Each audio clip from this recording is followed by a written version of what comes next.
Big Wavy Johnson, Eating and Cheating, and Happy New Year to everyone watching this video.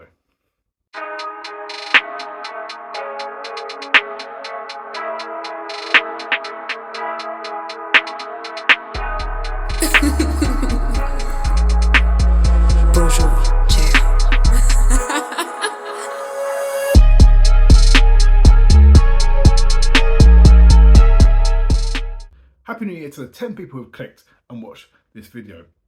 This vlog is simply an update on things that have been happening since we last saw each other. Now, as you may or may not be aware, I tried to upload a reaction video of me watching back my match in the WWE United Kingdom Championship Tournament against Pete Butch Dunn.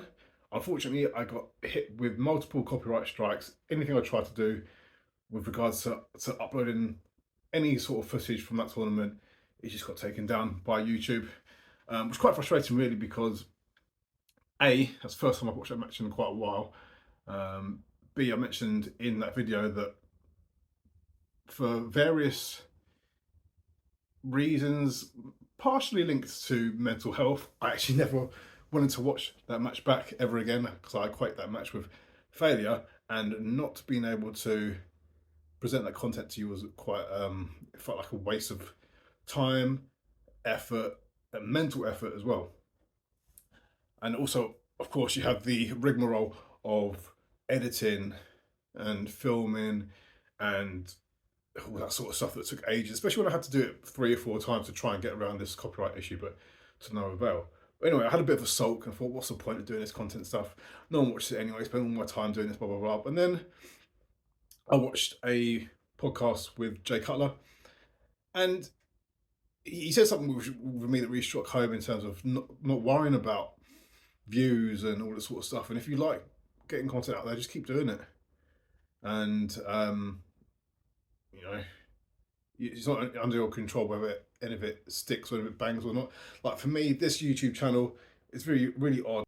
I can post these vlogs and get somewhere between 50 and 100 views, and then I'll post a short of me like going through my bodybuilding poses and that gets 10,000 views, or post a short of me pouncing someone and it gets 10,000 views, and a nice little bump in subscribers too. It's just it just baffles my mind. But anyway, we'll digress. New year, new me. I had a great New Year's and Christmas. Just spent it really with the immediate family and the girlfriend. Had a real nice low-key one this year, and I really appreciated and enjoying spending time with them. And now we get to the time of the year, which is New Year's resolution season. I generally don't usually do them because I live my life in a way that I'm set up to not fail. And my life is set up towards that goals constantly. So I'll never be the one to say, oh, I'm going to do a new diet in a year because I eat good throughout the whole year. I don't really do them. But this year, I'm actually going to do it because I want to have different things to focus on outside of the norm. My 2023 goals hinge majorly on this. Yes, so since we last spoke and last updated, I have become injured again. As you would have seen from previous episodes, if you watched previous episodes, I had a soft tissue knee injury, which is fully healed thanks to the magic of walking, exercise bike, light rehab work in the gym, and BPC 157 topical cream, which has really helped the ligaments and that sort of thing. Collagen as well. Collagen, glucosamine, citrus, MSM, all sorts of like knee and joint supplements, all that sort of stuff has really helped me get rid of this injury, which is great, fantastic. Only in the period between the knee finally getting better, I sustained an injury on my thumb. Now, if you see here, the incident is very nondescript. You don't even notice what happens in it. But I dislocated my thumb in my last wrestling match that I had this year. Went straight to A&E after the match. I thought it was broken. Had an X-ray. They said no, it's not broken, but it could be a scaphoid bone, which doesn't show for a couple of weeks on an X-ray. So they said to me, right, come back in a couple of weeks, have an X-ray. I had a second X-ray. The scaphoid bone's not broken, but your thumb's dislocated.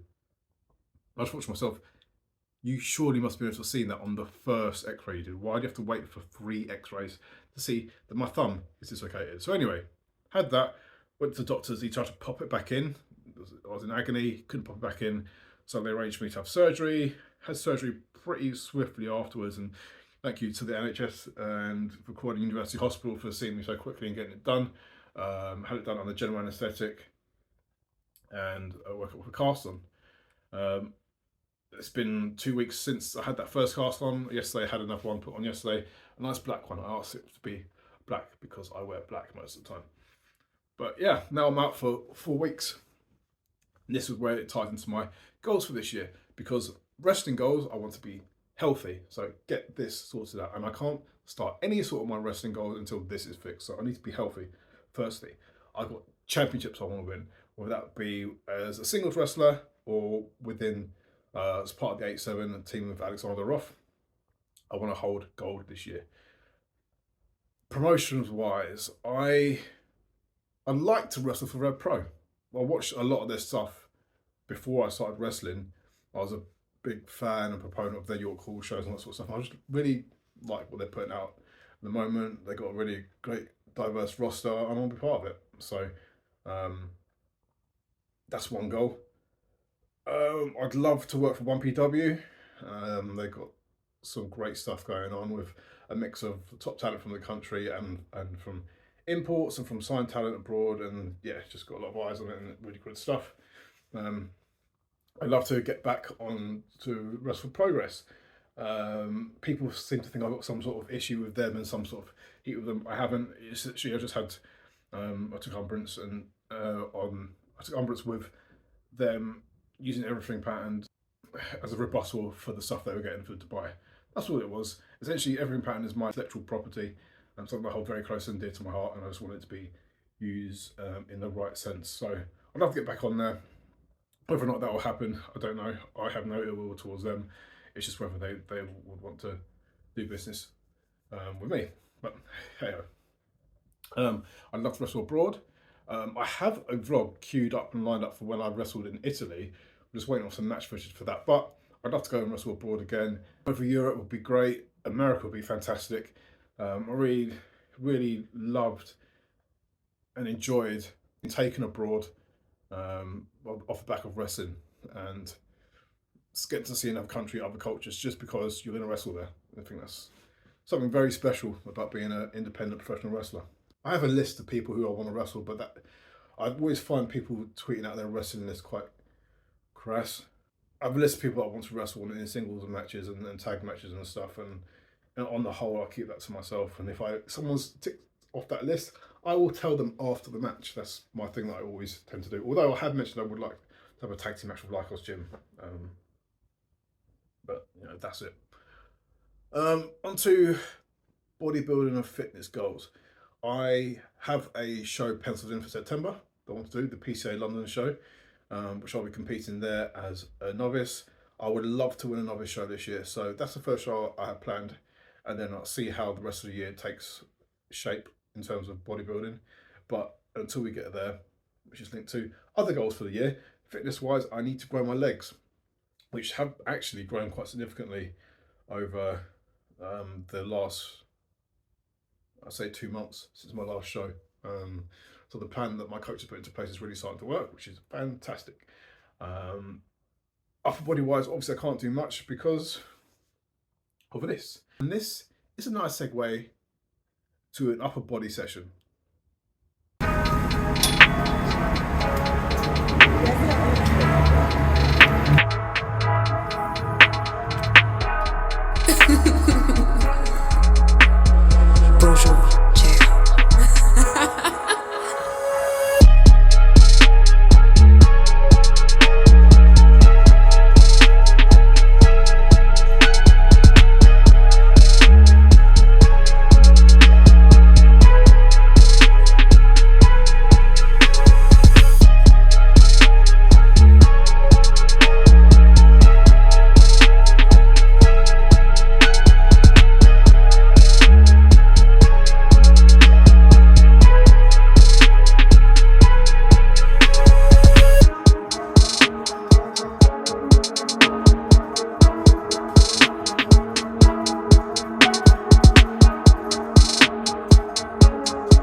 terms of diet wise and that sort of stuff, I'm in a mass gaining phase. So my coach is slowly upping the calories week on week, just seeing how my condition and weight is looking before he makes that call.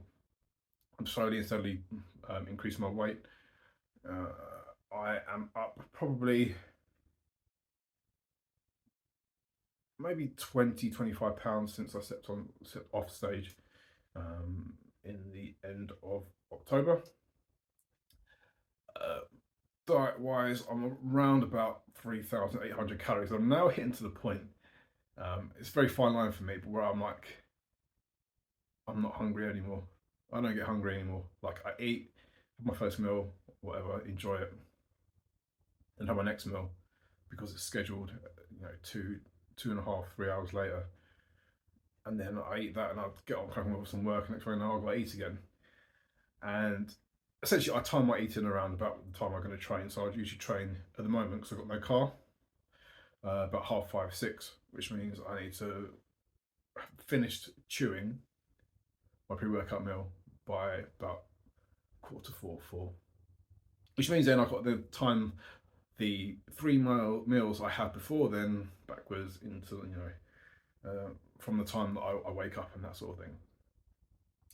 But yeah, on that front, let's just quickly show you what I'm eating on a day-to-day basis. Meal 1, 200 mils of egg whites, 2 whole eggs, onion, spinach, and a bagel. Hello, hello. Meal 2 about to go down. We have 150 grams of chicken breasts, 75 grams of jasmine rice, and some onions. Meal 3, we have 200 grams of chicken breast, 75 grams of jasmine rice, and some onions. Right, meal 4, pre-workout meal about to go down. 150 grams of cream of rice, 30 grams of whey protein, and 10 grams of dark chocolate. Can't wait. Me being the hungry little piggy I am, I ate my post-workout meal without even documenting it. But it was 175 grams of cereal, 35 grams of whey isolate, and it was delicious. Meal 6, last meal of the day, 200 grams of chicken breast, 300 grams of oven chips, which are lightly burnt, great, and some onions. Now, other plans that I have for the year that don't include wrestling or bodybuilding, I would like to push out more content here, really build my YouTube channel. So I'm going to try and push out content at least once a week, whether that be just these or just other updates, match footage, MVs, those sort of things that I really want to keep going. I would love to start a podcast, or at the very least get involved with a podcast that has nothing to do with wrestling, just where I sit down with either myself and a guest or myself and a group of people who I'm friends with, and we just talk about stuff. Could be anything. Could be things that's going on in the news, things that's going on in the sport, things that are going on in popular culture, music, television, movies, that sort of thing. Anything but wrestling. So we'll see how that pans out. I'm either going to start doing that or look to start doing that on my own, or find a group of people who want to do that with me. So fingers crossed, and stay tuned for that. I haven't spoken about it on here, but I've actually applied for a spot on the reboot of Gladiators. So fingers crossed I get an audition for that, and we'll see how that goes. I personally think I'm very well suited to that type of program, but you never know. There's probably hundreds, maybe even thousands of people who are also probably very well suited to that program. So we'll see how that goes. I want to get back into doing a television extra work that I've done, and for movies extra work that I've done in the past. For those who don't know, I've been an extra in Spider-Man, Far From Home. I've been an extra in EastEnders, been an extra in Top Boy, various different movies and TV programs that I don't know about because I haven't seen them. Oh, Jack Ryan, I was an extra in Jack Ryan, an extra on Your Face on Mine, which was a lot of fun. But anyway, I want to do a lot more of that sort of stuff because it's fun, it's extra income, I like it. I'd like to get some modelling work as well this year, um, which will probably be towards the end of the year now, because as I'm putting on more size and weight, I'm probably going to get a little bit more podgy. Um, but yeah, physique update. And as I mentioned, my weight is roughly about 25 pounds more than it was when I was on stage. I've mentioned that I've had some really good improvements and growth within my legs, and with that increase in weight and size, I put on a bit of body fat. I don't yet feel fat, but I'm considerably less lean as I was. You know, obviously I can't expect to be as lean as I was when I was on stage. That's impossible. But for maybe the month afterwards, I was still in pretty decent nick. My abs now are less defined, less carved out, but they're still there. In a pretty good shape for wrestling, actually. I probably look like a 90s wrestler, 90s heavyweight wrestler. I've got a decent amount of size, decent amount of muscle, and I'm still in pretty good shape. How that goes on as the year kicks on, we don't know, and especially at the moment where I can't really push too hard intensity wise on my upper body in the gym because of this boy. We'll see how that goes. But I'm planning to put on a good bit of muscle in the next coming months before trimming down for summer and September, etc. New Year's resolution outside of the wrestling and bodybuilding stuff is I want to spend more time and more focus on my close circle, and in terms of my close circle, really whittling that down to a real important few people, and immediate family members, and a girlfriend and close friends, and just making sure these people are a priority in my life over other people. And whether that means that I'm less available in terms of, I don't know, people wanting me to do stuff, doing stuff for free. You know, people want me to maybe wrestle for free, or give up my time to do podcasts and film promos and all this sort of stuff that sometimes we have to do as wrestlers, but we don't get paid for, and it's really eats into our time and stuff. Probably focus less on that sort of stuff and focus more on my close circle. If that means I post less, I post less. If that means you see less content from me, you see less content from me. If that means you see me on less wrestling shows, so be it. You know, the small amount of money that independent wrestlers get paid sometimes just isn't worth it if you're sacrificing other things that are priceless, like spending time with your family and your loved ones. And I think in the last year, 2022 really showed me the importance of family. In probably about the last 15 months or so, my family have been through quite a lot. I've lost 3 uncles in that space of time, and had other really tough times for the family, which has really brought us close together, but made me also realise the importance of them, the importance and the fragility of life, and why focusing on your close circle is so important, because time with people that you're with your close friends, close family, your loved ones is priceless. So I'll be focusing on that a little bit more. So yeah, that's my update. This wasn't any sort of fancy content here, you know, the usual diet and gym stuff, and me just rambling, talking about what's important to me, what's going on in my life. And as you can see, I've got a road bit of hair that's very irritating. Keep putting it back, it keeps popping up. There you go. That one. Yeah, my hair's getting very long, by the way, guys. Don't know if you can see. Yeah, the old locks are locking, and they're going to continue to grow into 2023. Just like I hope you continue to grow professionally, personally, within your hearts in 2023. Till next time, keep eating, keep cheating. Buy my merch.